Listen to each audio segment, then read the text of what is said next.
সংকটমোচন হনুমানস্তক। পুৱা সূৰুজকজৰে কৰিলা ভক্ষণ, তিনি লোকত ৰাখিত আন্ধাৰ আৱৰণ। ভয়ে আৱৰিলে গোটেই জগত, নাশে কোনে বাৰু এই সংকট। দেৱগণে আহি জনালে বিনয়, মুক্তি দি ৰবিক কষ্ট নিবাৰক। কোনেনো নাজানে এই জগতত কপি, নাম তব খ্যাত সংকট মোচন।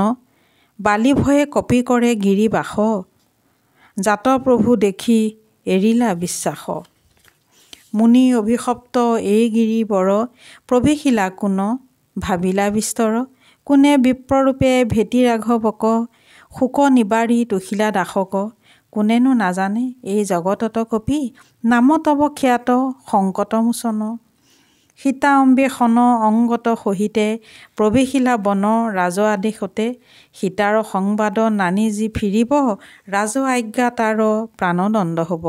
সাগৰ পাৰত বহি কপিয়ে ধিয়ালে, সীতাৰ সংবাদ দানে সবাকো বচালে। কোনেনো নাজানে এই জগতত কপি, নাম তব খ্যাত সংকট মোচন। সীতা পীড়িতা ৰাৱণৰ ভয়ে, শোক বিস্তাৰিলে ৰাক্ষসী সবে। সেই সময়তে হনুৱে হঠাৎ, মাৰিলা ৰাক্ষসক ঘটালে বিভ্ৰাট। দেখি সীতাৰ দৃষ্টি অশোকত নেষ্ট, আঙুঠি প্ৰদানে কৰে শোক বিনষ্ট। কোনেনো নাজানে এই জগতত কপি, নাম তব খ্যাত সংকট মোচন। লক্ষ্মণ মূৰ্ছিত ৰাৱণৰ বাণে, প্ৰাণৰ সংকট সবাৰো মানে। সুখেনক আনি গৃহৰে সহিতে, গিৰি উভাৰিলা বৃক্ষ সমন্বিতে। আনি সঞ্জীৱনী সুখেনক দিলা, লক্ষ্মণৰ জীৱন তুমিয়ে বচালা। কোনেনো নাজানে এই জগতত কপি, নাম তব খ্যাত সংকট মোচন। ৰাৱণৰ যুদ্ধত সবে হেৰালে চেতন, নাগপাশে সবাকো কৰিলে বন্ধন। ৰাঘৱ সহিতে সকলো সেনানী, ভীতিগ্ৰস্ত হ'ল মিলিলে বিঘিনী।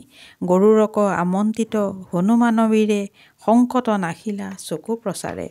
কোনেনো নাজানে এই জগতত কপি, নাম তব খ্যাত সংকট মোচন। অহি ৰাৱণ আহি বন্ধুৰে সহিতে, ৰামক হৰিণী পাতাল প্ৰৱেশিলে। দেৱীৰ অৰ্চন নৰ বলি দানে, তুহিব দেৱীক ভাবিলে মনে। বীৰ হনুমান হৈ সহায়ক, সসৈন্যে বধিলা অহি ৰাৱণক। কোনেনো নাজানে এই জগতত কপি, নাম তব খ্যাত সংকট মোচন।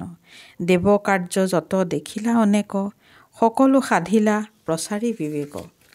কিনো সংকট আছে এই পামৰৰ, যাৰ নিবাৰণ নোহে তোমাৰ হাতত। আৱৰি ধৰিছে যতেক বিপদ, ৰক্ষা কৰা বীৰ নিবাৰী আপদ। কোনেনো নাজানে এই জগতত কপি, নাম তব খ্যাত সংকট মোচন। ৰক্ত বৰ্ণকায় ৰঙিন আভাৰে, আৰু ধৰি ৰঙিন নেগুৰ। বজ্ৰদেহ ধাৰি দানৱ দলন, জয় জয় জয় কপিসুৰ। জয় হনুমান।